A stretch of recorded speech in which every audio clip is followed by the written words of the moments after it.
Olá, bom dia a todos. Está começando agora mais uma edição do A Notícia de Frente. Agora 6 horas e 5 minutos, hoje terça-feira. E é claro, sempre agradecendo a você pela honra da sua companhia. E aqui na bancada do Notícia de Frente, eu cumprimento primeiramente aqui Paulo Coelho. Bom dia, Paulo Coelho. Oi, Lúcio, bom dia a você, bom dia ao Haroldo Arruda, professor, meu colega. Bom dia, Paulo. A você também que nos assiste aí, principalmente, não é? Manhãzinha chuvosa aqui no Concio, uma chuvinha meio que daquela que faz com que você pense 10 vezes antes de sair da cama. Mas, enfim, nós estamos aqui a postos para mais um A Notícia de Frente, com muita satisfação. Bom dia, professor Haroldo Arruda. Bom dia, Lúcio Sorge, bom dia ao nosso colega Paulo Coelho, bom dia a você, um excelente dia a todos. A gente começa a Notícia de Frente desta terça-feira, destacando aqui a principal manchete do jornal A Gazeta de hoje, a manchete de capa, a polêmica, né? VLT versus BRT. E a manchete aqui é a seguinte: governo negocia ônibus para BRT com chineses. E aí a notícia é a seguinte: o governo de Mato Grosso articulou a troca do veículo leve sobre trilhos com o apoio de um fabricante chinês de ônibus elétricos, a multinacional BYD, né, cujo nome vem de uma expressão em inglês. Professor Haroldo Arruda, me corrija aí, tá? Build your dreams, é isso? Construa isso? seus sonhos. Construa seus sonhos. Então entendeu o que eu falei, tá Entendi. Bom? Bom, foi essa empresa aí que deu a referência de preço dos ônibus elétricos que devem ser comprados pelo governo do estado para substituir os vagões do VLT. E a informação está nos relatórios do grupo de trabalho criado pelo Ministério do Desenvolvimento Regional para discutir a mudança do modal. Então, esta é a informação aqui do jornal A Gazeta de hoje. Tem uma informação importante com relação a essa tecnologia utilizada nesses ônibus elétricos, né? Eles utilizam bateria de lítio. Essas baterias são utilizadas, inclusive, nos Boeings, né, para manutenção durante o período de voo, né? De certa forma, ela fica permanentemente ali sendo utilizada também. São baterias grandes. O que eu estou chamando a atenção aqui é o seguinte, é que nós iremos precisar, caso seja aprovado realmente essa questão da mudança do modal, de uma manutenção especializada, de uma equipe de manutenção especializada para tratar exatamente não só no carregamento das baterias, mas na manutenção, principalmente do sistema elétrico dos ônibus, né? E essa transferência de conhecimento, de tecnologia, deverá ser feita pela empresa, né, que fornecer os ônibus elétricos e as baterias de lítio, né? É a tecnologia mais avançada hoje com relação à utilização não só de ônibus elétricos, mas também de carros elétricos, né? A GM também trabalha com baterias de lítio, plataformas de lítio, né? Carros com autonomia de 300 km, 400 km, né? A Tesla produz carros também com bateria de lítio. Não existe hoje outra tecnologia mais avançada com relação à bateria off-grid, né? Quer dizer, fora da alimentação, fora de qualquer tipo de tomada, né? Que essa que provavelmente será utilizada no ônibus elétrico aqui em Cuiabá. E uma outra informação aqui na reportagem do Lázaro Thor Borges, no jornal A Gazeta, é a seguinte: a BID, né, a sigla aí dessa empresa, vendeu 12 ônibus elétricos para a Prefeitura de São José dos Campos por 35 milhões. E esse veículo é o mesmo utilizado pelo governo estadual em vídeos institucionais sobre a troca do modal. Nesses casos, porém, o ônibus é chamado de veículo leve sobre pneus e não BRT. Ou seja, saem os trilhos e entra o pneu. Entram os pneus, né? É o VLP, isso. É isso? No município, a BID realizou uma parceria com a empresa Marco Polo para complementar os chassis vendidos. E uma outra informação aqui que ela não deixa de ser interessante, né? Que é a seguinte: um dos presidentes da empresa aqui no Brasil foi o atual prefeito do Rio de Janeiro, Eduardo Paes. o político foi responsável pelos negócios da multinacional chinesa em toda a América do Sul. Paes afirmou em vídeo em sua rede social que foi indicado para presidir a empresa pelo ex-prefeito de Nova York, o Michael Bloomberg. Paes começou a trabalhar na empresa em 2018. O trabalho dele na BID sofreu uma curta interrupção em 2018, quando participou das eleições pelo governo do Rio de Janeiro e perdeu a disputa. É importante ressaltar também, nesse contexto dessa luta entre BRT, entre VLT, entre VLP, né? O governo do Paraná, que o governador é o Massa lá, como é o nome dele? Ratinho Massa, né? Filho do Ratinho, né?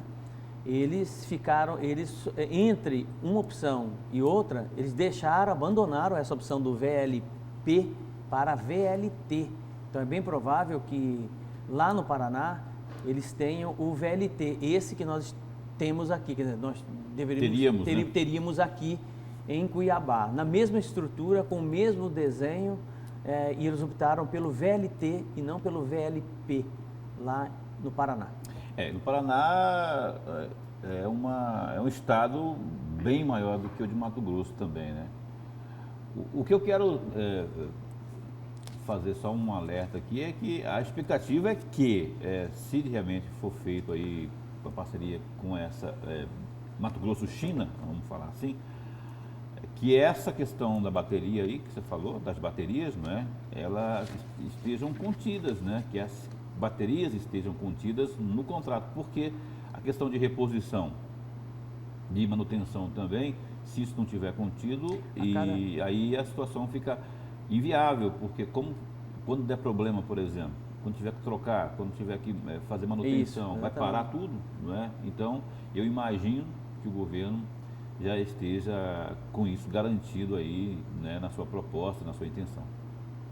E dando sequência aqui nessa reportagem bem detalhada aqui do jornal A Gazeta de hoje, sobre essa questão, né, uma outra informação é de que a ideia do governador de que a obra... Não, a informação é outra, Na proposta atual, com a compra de 54 ônibus elétricos, o valor total estimado da obra é de 430 milhões de reais, segundo a apresentação realizada pelo governo à imprensa em dezembro de 2019.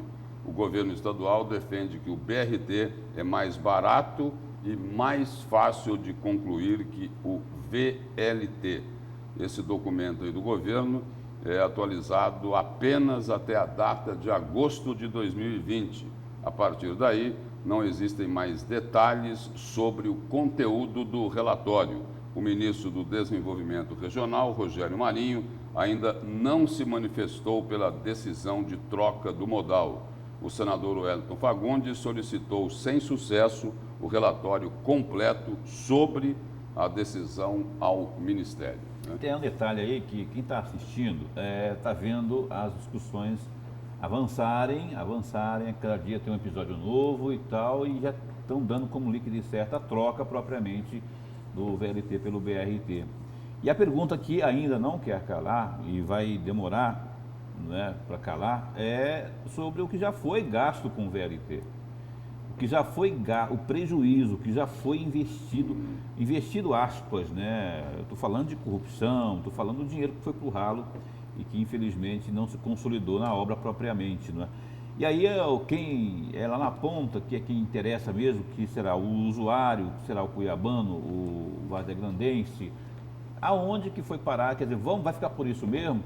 Nós vamos acionar a justiça para tentar receber da empresa tintim por tintim. Não vai. E se for também, isso vai se rolar, porque existem os recursos na própria justiça, vai se rolar 10, 15, 20 anos para tentar receber isso aí. E não vai. Não é fácil assim receber algo, porque existem as cláusulas contratuais, e aí por isso que há as esferas recursais. E tem a informação aí o seguinte, né? Essa polêmica aí, envolve também, né? Além dessa questão de custos, do dinheiro que já foi gasto, né? Desse estudo aí definindo aí pelo BRT, essa polêmica aqui envolve uma gigantesca batalha jurídica, não é? A gente falava aqui agora dessa empresa chinesa, né? Que é uma empresa também gigantesca, não é isso? De outro lado, nós temos aqui o consórcio do VLT, não é?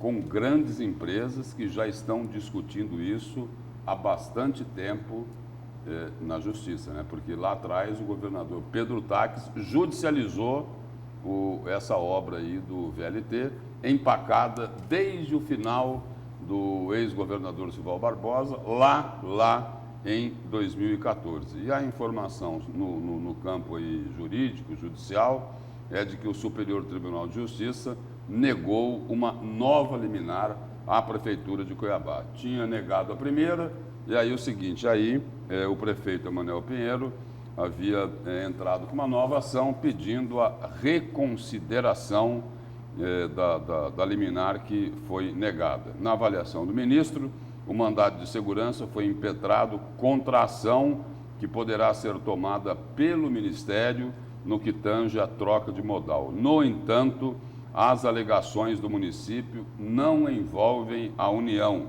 tratam apenas de medidas tomadas e que não se concretizaram ainda por parte do Estado. E aí, só para complementar aqui o que está lá na decisão do ministro, não foi trazida, prossegue lá a decisão, portanto, nenhuma prova de possível autorização ou determinação do ministro do Desenvolvimento Regional acerca do procedimento licitatório em comento, consta na decisão do ministro. Ante o exposto, indefiro o pedido de reconsideração da decisão. Então, essa daí é a informação mais recente, né? Derrota, então, da Prefeitura. No campo judicial havia sido negada a primeira liminar. Agora, né? A segunda. Decidiram aí, por esse instrumento aí, não é, de pedir a reconsideração lá do próprio ministro Humberto Martins, né, o presidente do Superior Tribunal de Justiça, e também foi negada esta nova liminar. Mas essa é só mais uma, essa é a segunda de uma série de outras tantas que virão, não só por parte da Prefeitura, não é, que está esperneando aí, mas outras entidades que, porventura, não concordem com essa mudança aí. Tem o viés político propriamente também aí, políticos da nossa esfera aqui, né, Mato Grossense, entrando com ações. Eu vi o deputado José Medeiros também já falando aí em ações mais radicais, né? Nós temos uma reportagem, inclusive, sobre esse assunto aí do José Medeiros. Vamos falar sobre isso então, daqui a pouco. O que pesa tudo isso nessa questão do VLT e BRT, que eu acho que é o mais grave nisso tudo, é que, veja bem, é uma decisão, de certa forma, entre aspas, monocrática ou de uma parte, né? Por parte de governo, por parte da Assembleia Legislativa, que interfere diretamente na vida das pessoas, na vida da sociedade, de milhares de pessoas que utilizam o transporte público todos os dias, e estas pessoas que deveriam ser ouvidas, né, não estão sendo ouvidas.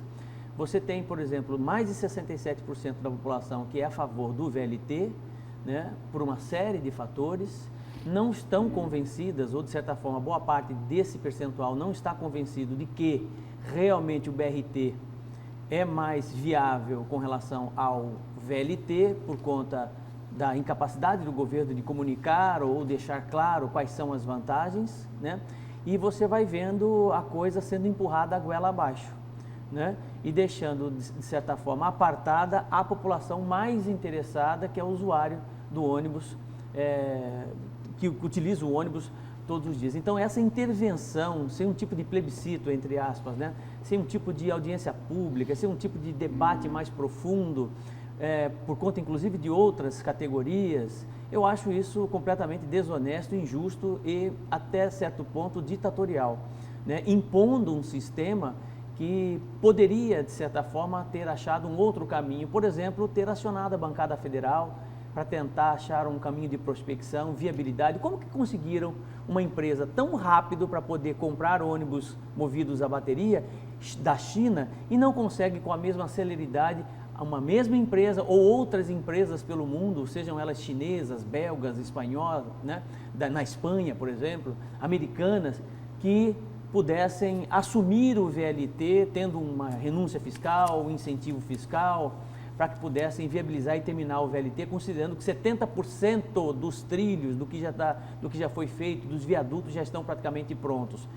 Essa falta de celeridade, neste sentido de viabilidade, é que me incomoda. E aí, né? Professor Haroldo, registrando aqui algumas mensagens dos telespectadores. A primeira aqui é do Mauro, lá de Várzea Grande. Bom dia, professor Haroldo. Você insiste em afirmar a participação popular na troca do modal. Aí o Mauro pergunta, foi feito isso no passado? Foi. Foi feito? Foi feito. Salvo engano, foram 3 audiências públicas lá atrás, à época da decisão entre BRT e VLT, lá atrás em 2011 e 2012. Mas aquela mudança lá do BRT para o VLT... A informação que eu tenho... Mas não teve fraude lá para mudar?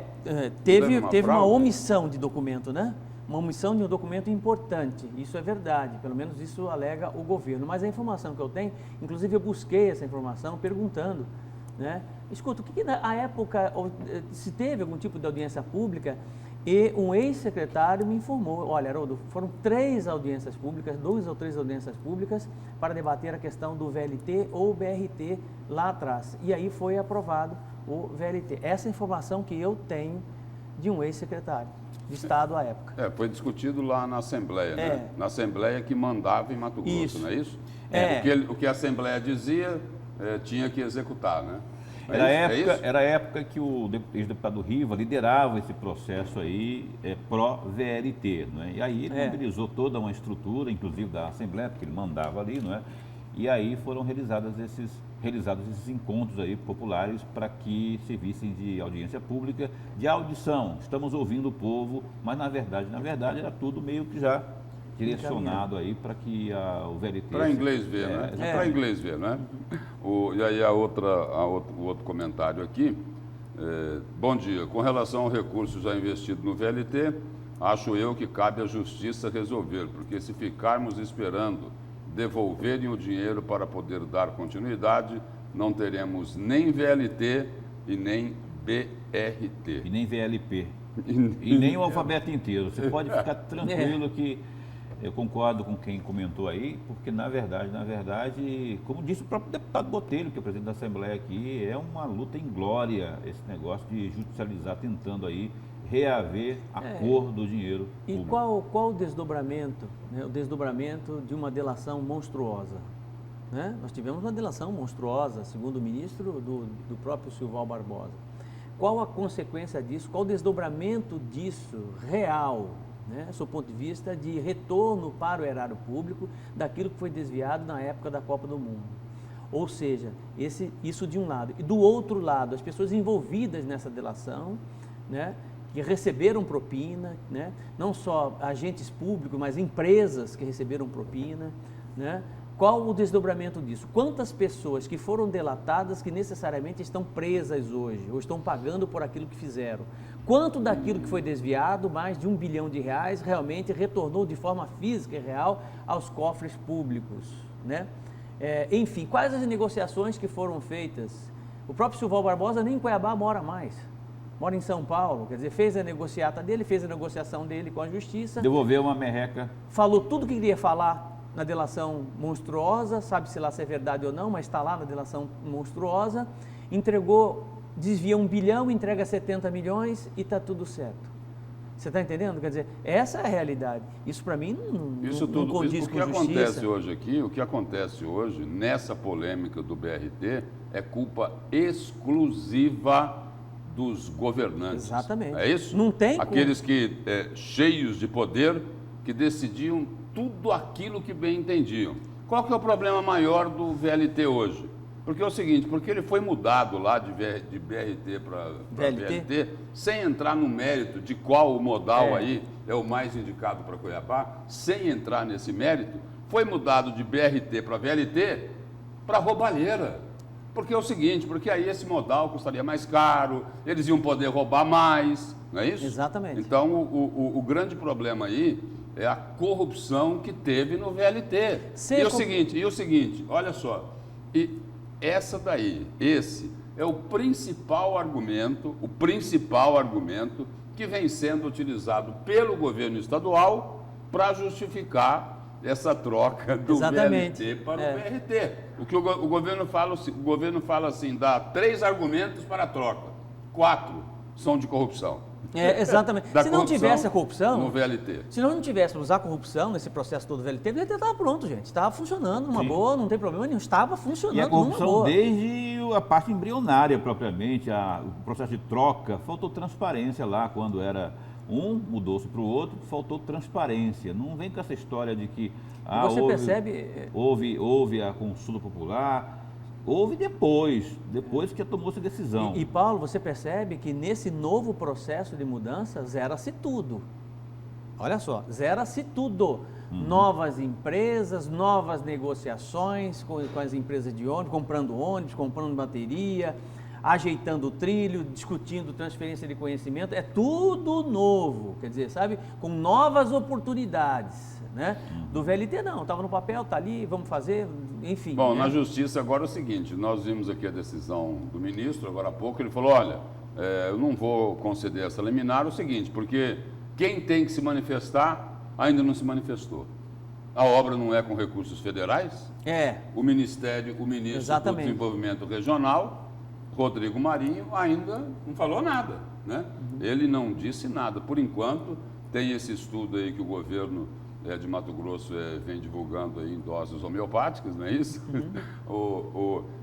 Tem a manifestação do governador Mauro Mendes, olha, eu já decidi, não quero mais o VLT, vamos partir para o BRT. Aí é o seguinte, o governo federal precisa se posicionar até para a gente saber o que é que vai acontecer, porque é o seguinte, a batalha jurídica vai continuar. Por isso que os telespectadores aqui colocam, nós também já colocamos isso aqui, é o seguinte, olha, e aí, será que vai ter algum modal enquanto persistir essa batalha jurídica? É porque é o seguinte... Vai ter o BRT? Não, tem dinheiro federal envolvido. Ou vai ter o VLT? Sim, tem dinheiro federal envolvido. Então, o sujeito que mora lá em Porto Alegre, por exemplo, ele fala assim, não, eu não concordo. Ele lá em Porto Alegre, ele pode judicializar, falar dinheiro federal, rapaz, dinheiro de brasileiro que está aqui envolvido nesse negócio. Está entendendo? E eu não concordo e pronto, acabou. Então, uma avalanche de processos. E por falar em federal,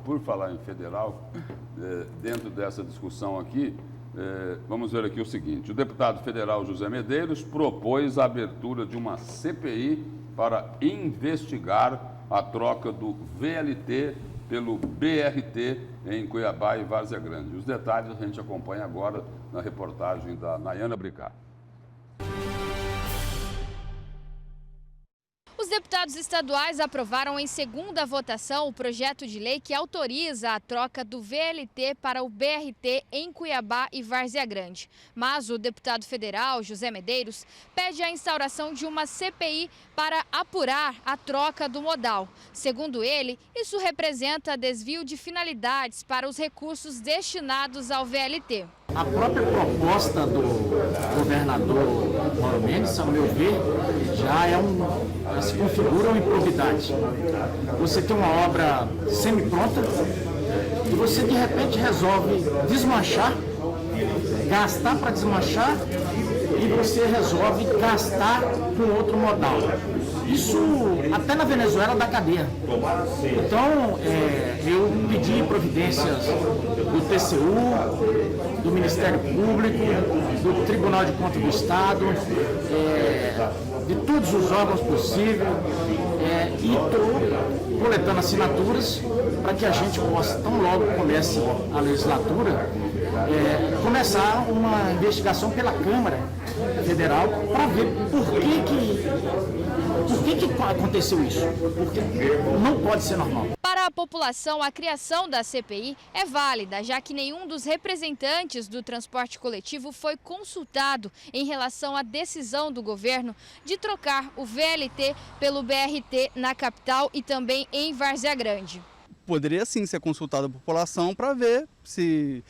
Mas, assim, por um outro lado, pelo menos na minha opinião, o BRT seria o melhor no momento, né? Para Cuiabá, um modal mais correto. Resolveria porque o transporte coletivo só anda lotado, muito corrido. Então, assim, eu acho que resolveria, sim. As imagens são de Marcos Xavier, com apoio técnico de Ronaldo, Nayana Bricá para a Notícia de Frente. E aí, registrar aqui uma mensagem de um telespectador, Paulo, antes da sua colocação. Ele diz aqui o seguinte: o VLT só serviu para eleger os governos Pedro Taques e Mauro Mendes, que prometeram concluir a obra e agora estão traindo os usuários do transporte público, querendo trocar o modal jogando 1 bi. Né? No caso aí, mais de R$1 bilhão no lixo, é a manifestação aqui do telespectador. Lúcio, uma das maiores... Só a desculpa. colocação, Não, Paulo. é só ia dizer que o Medeiros, evidentemente, como deputado federal e por serem recursos federais, está certo de fazer essa reivindicação aí, não estou falando em relação à CPI proposta propriamente, estou dizendo que tem que fazer da jeito no corpo, porque, na verdade, se ninguém fizer nada, as coisas vão ficar por isso. E o grande questionamento aí é sobre o dinheiro que já foi gasto, não é? Porque mais prejuízo, quer dizer, isso... Agora, eu faço mais um adendo aqui, reforço que é um papel também que a Assembleia Legislativa, independente se acabou de votar pelo trabalho de BRT, pela decisão do governador de seguir com o BRT ou não, mas a Assembleia tem um papel também de continuar fazendo frente a toda essa discussão aí. Que frente que é essa? É o que o Medeiros acabou de fazer aí, ó. CPI, Paulo está propondo que a Assembleia busque o caminho da CPI também. Necessariamente não, mas que busque o esclarecimento. Mas não vai aprovar aqui na tudo Assembleia. Isso. Aqui na Assembleia não vai, mas não aprovaria bem, essa CPI. É a caixa de ressonância. Eu digo pelo seguinte, eu digo pelo resultado da votação, né, que foi em regime de urgência, bem rapidinho, né? Entendeu? E aí aprovaram lá por quanto? 16, 18 votos. A nossa caixa de ressonância é a Assembleia Legislativa, que tem o seu papel sim de liderar isso aí, de buscar as informações, porque muito dinheiro foi pro ralo e até agora aonde vai ficar por isso mesmo? Bom, vamos trocar essa xícara por esse copo e fica por isso mesmo, mas não se explica e o que foi gastado aqui com relação a essa xícara ou a esse copo. Então tem que ser, a Assembleia tem que assumir esse papel também aí, não é só chegar ali e definir, governador, pode seguir então, já que o senhor mostrou aí que é mais viável o BRT, então siga com o BRT, mas sem questionar e principalmente fazer valer o papel de investigador que é o parlamento, fazer saber aonde que foi parar o dinheiro, que é fruto de corrupção, nós sabemos, mas reaver isso de uma forma direta ou indireta, não é? Porque senão vai ficar fácil fazer negócio em Mato Grosso. E outra cobrança que se faz, só para registrar aqui, Haroldo, antes da sua observação, outra cobrança que se faz é daqueles que estão defendendo o VLT, né? É o que o telespectador coloca aqui, ó. Olha só. Muito estranha a mudança do modal do VLT. Vários empresários apoiando Mauro Mendes nessa decisão. O comentário é do Júnior Ferreira, lá de Rondonópolis. E só para traduzir um pouco melhor aqui a observação do Júnior Ferreira, a ProSoja apoiou, né? Veio a público, declarando. É exatamente a isso. Federação das Indústrias. Me parece o quê? Que a Federação do Comércio aqui também deu essa manifestação. Não tenho, assim, absoluta certeza, mas o seguinte, os empresários, né? As entidades que representam o empresariado aqui em Mato Grosso, a CDL, eu não me recordo, também apoiou essa decisão, e aí é aquilo que se cobra. E quem vai utilizar o transporte público? Exatamente. Foi ouvido? Foi ouvido nada. Foi ouvido ou não? Não, né? Nada. E o pior é o seguinte, Lúcio, eu não vi, desde o início desse processo de VLT, né? BRT, essa disputa toda, eu não vi esforço por parte do governo no sentido de viabilizar essa questão do VLT. Por exemplo, né? Você tem a empresa Ferconsul, que é uma empresa de Lisboa, né, que tem expertise nisso no mundo todo, opera com monotrilhos em toda a Europa praticamente, tem expertise, tem todas as condições de execução dessa obra em período curtíssimo de tempo. Não se fez consulta nenhuma com uma empresa como essa.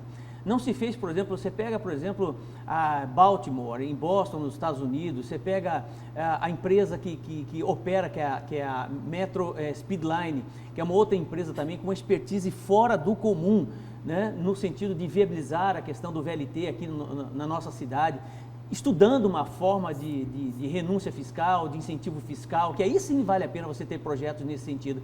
Você não vê um deputado federal levantar a mão e comprar a briga para poder tentar viabilizar a questão do VLT, prospectando recursos federais. Você não vê ninguém fazendo isso. Zero de prospecção, zero de esforço da bancada federal nesse sentido. Você está entendendo? Então é isso que me incomoda. O que me incomoda não é o fato da tentativa de mudança de modal. Mas será que é porque o governo não tem interesse no Pois VLT? é, exatamente. Eu quero entender isso. Eu quero entender. Porque não é possível. Porque seria muito mais produtivo o seguinte, ao invés de uma CPI, como propõe o deputado José Medeiros, a bancada ir atrás do dinheiro para concluir o VLT. Exatamente, porque é mais fácil reclamar, você está entendendo? É mais fácil reclamar. Né? O discurso é mais fácil. Mas aí entra a politização da história. Exatamente. Então, um deputado federal hoje, um senador hoje do estado de Mato Grosso, independente politicamente, visando o interesse da sociedade, considerando que o Cuiabá tem 67% da população que quer o VLT, né? Ele estaria em Brasília fazendo essa prospecção, fazendo contato com a empresa em Lisboa, com a Ferconsul, fazendo contato com a maior empresa de monotrilho nos Estados Unidos, que é a Metro Speedline, entendeu? Tentando viabilizar uma forma para poder... Essas empresas trabalham com isso há 30 anos, 40 anos na América do Norte e na Europa. A China tem empresas que fabricam monoblocos suficientes para terminar esse VLT. Gente, é só você ser informado, é só você buscar informação, conhecer o mercado. Tem expertise para isso, para terminar esse VLT em 8 meses, em 9 meses, com expertise suficiente, sem problema algum. Já houve, inclusive, a época do governador Pedro Tax, né? Isso foi ventilado à época do interesse de uma empresa chinesa em terminar o VLT para poder entregar para a sociedade. E agora o governo tem uma rapidez que é fora do comum para poder achar uma empresa para vender ônibus, vender bateria. Mas para achar uma empresa, para viabilizar o projeto do VLT, não acha. Está entendendo? Quer dizer, então é isso que me incomoda, essa coisa de ficar parado. E a empresa chinesa, o seguinte, já foi conversar com a Marco Polo? Marco Polo, a fabricante de ônibus. Não, já foi conversar, claro. Não é isso? Então é muito dinheiro que rola disso. Aí entendeu? foi conversar com a Marco Polo, espera um pouquinho, deixa eu tentar entender melhor aqui, espera aí, para vocês me ajudarem. Os ônibus que circulam em Cuiabá e Várzea Grande, eles são comprados de quem mesmo? Eles usam as carrocerias da... usam? Marco Polo. Ah, sim. Entendeu? Ou quer que desenhe? Ou quer que desenhe, entendeu? Entendedores entenderão. E aqui um comentário aqui do telespectador, bem-humorado, né? Olha, se eu fosse o governador Mauro Mendes, largava a mão do BRT e deixava o prefeito e o Medeiros fazer. Bom, professor Haroldo Arruda, mais alguma coisa aí, Paulo Coelho? Não, além o Haroldo falou dos deputados federais aí, eu estou falando, eu quero acrescentar os senadores também aí, né? Cadê o Fávaro, o queridinho do governador, a buscar dinheiro porque na campanha ele falou que ele conseguiu bilhões para Mato Grosso, não foi isso? O homem dos bilhões. Essa não foi a bandeira da campanha dele? Ele falou. Cadê o Fávaro, queridinho do governador? A tela da TV não cabia nem os zeros que tinha. Não, muita coisa. Né? Resolve, né? O cara, o simplista de tudo. A hora de mostrar as garras, no sentido melhor da palavra, é agora, seu Fávaro. Não, mas ele foca mais na agricultura familiar, não é isso? Não, mas não é isso? Será que não é isso? Porque, familiar. Não é? Na agricultura familiar? O representante do agronegócio. Do Blairo, do Iraí. O representante do agronegócio subirá seu trabalho só. Não é isso? Não é familiar? É familiar, né? Professor Haroldo. E perderam, né? Agora o Rio Grande do Sul é o maior produtor de soja do mundo. A SLC desbancou o rei da soja. O rei da soja aqui, exatamente. Professor Haroldo, seu destaque de hoje. O meu destaque é com relação a um dos maiores desastres ambientais que está ocorrendo aqui no estado do Mato Grosso, uma denúncia que chegou até nós ontem, algo simplesmente terrível. Não bastassem as queimadas que levaram a... É isso mesmo. Baía de Chocororé.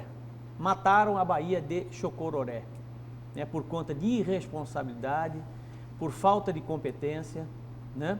E o pior de tudo, os órgãos de controle simplesmente se calaram. Aqueles que denunciam, que gritam o tempo todo, acabaram se calando, né? Mataram toda a biodiversidade da Baía de Chocororé. Eu vou explicar esse assunto para vocês em detalhe, hoje, né? Enriquecido com as fotos, com vídeos, tá? Hoje, aqui no programa A Notícia de Frente. Houve um tempo que ali se construía, né? Que havia liberação para construir, pasmem, num dos lugares mais lindos que tinha no estado de Mato Grosso. Acabou. Aí, foram capazes de... A consequência é isso que você acabou de ver aí, um preview aí do que o Haroldo vai falar daqui a pouco no seu comentário, mas é lamentável, porque aí é, no mínimo, omissão do poder público aí, ao permitir aí esse tipo de atrocidade que havia antes, né, que neguinho construir, tinha até conselheiro do Tribunal de Contas. Ou ali. Conivência dele também. Importante ressaltar, eu vou falar isso no meu destaque. E essa destruição aí da Baía de Chocororé, né, que é o destaque aqui do professor Haroldo Arruda, para quem conheceu antes essa Baía, era o seguinte, uma imensidão de água, ou seja, fizeram toda essa destruição, uma hora atendendo o interesse de fulano, de ciclano, outra hora atendendo amigos, de Beltrano, de ciclano, o seguinte, só que estavam se lixando para o meio ambiente, exatamente, para a preservação dos recursos naturais. Olha, e aí? E os órgãos de fiscalização? Bom, esse é o seu comentário aí sobre a Baía de Chocororé daqui a pouco. Paulo Coelho, seu destaque. Vou falar sobre a Constituição Federal, por exemplo, ela proíbe participação de ministros do Supremo Tribunal Federal nas discussões político-partidárias, né? E eu vou trazer isso aqui à luz do meu comentário, do meu destaque, porque é o que está acontecendo neste momento envolvendo o ministro do Supremo Tribunal Federal na discussão ou nas discussões em torno da disputa da mesa diretora da Câmara e também do Senado. Eleições essas que vão ocorrer, eleições no plural, porque tem a da Câmara e também a do Senado, que estão marcadas para o início de fevereiro. Daqui a pouco, então, essa intervenção que é proibida por essa moça aqui, Constituição Federal, no meu comentário, participação aí de comentários e também de reuniões de ministros aí nessa discussão, como se fosse de interesse de um ministro do Supremo falar sobre sucessão no parlamento. E antes da gente ir para o intervalo comercial, mais uma mensagem aqui do telespectador do A Notícia de Frente. Bom dia. As nossas mídias têm que bater mais em cima dessa matéria. Vemos tantas obras públicas sendo prometidas, começadas, muito dinheiro público gasto e na grande maioria não são concluídas e ficam por isso mesmo. Temos que cobrar mais dessas autoridades. É o Cariston Brandão, lá de Guiratinga. E é o que nós estamos fazendo aqui há pelo menos 40 minutos. 40 minutos, né? Discutindo esse assunto aqui. Exatamente. Falando sobre VLT, sobre BRT, sobre o dinheiro que foi gasto, né? Sobre o que pretendem fazer daqui para frente, né? Sobre as manifestações até aqui do Poder Judiciário, para a gente saber o seguinte: vai ter o BRT? Vai ter o VLT? Ou não vai ter nenhuma coisa e nem outra? Ou VLP. Do jeito que está Ou VLP. Agora mudou. Agora do jeito que está indo aí. Agora é o VLP. Do jeito que está indo aí, vai judicializar de novo e vai ficar esse imbróglio de novo. Não tenha dúvida. Então nós vamos agora ao nosso primeiro intervalo comercial. São 6 horas e 44 minutos e a Notícia de Frente volta daqui a pouco.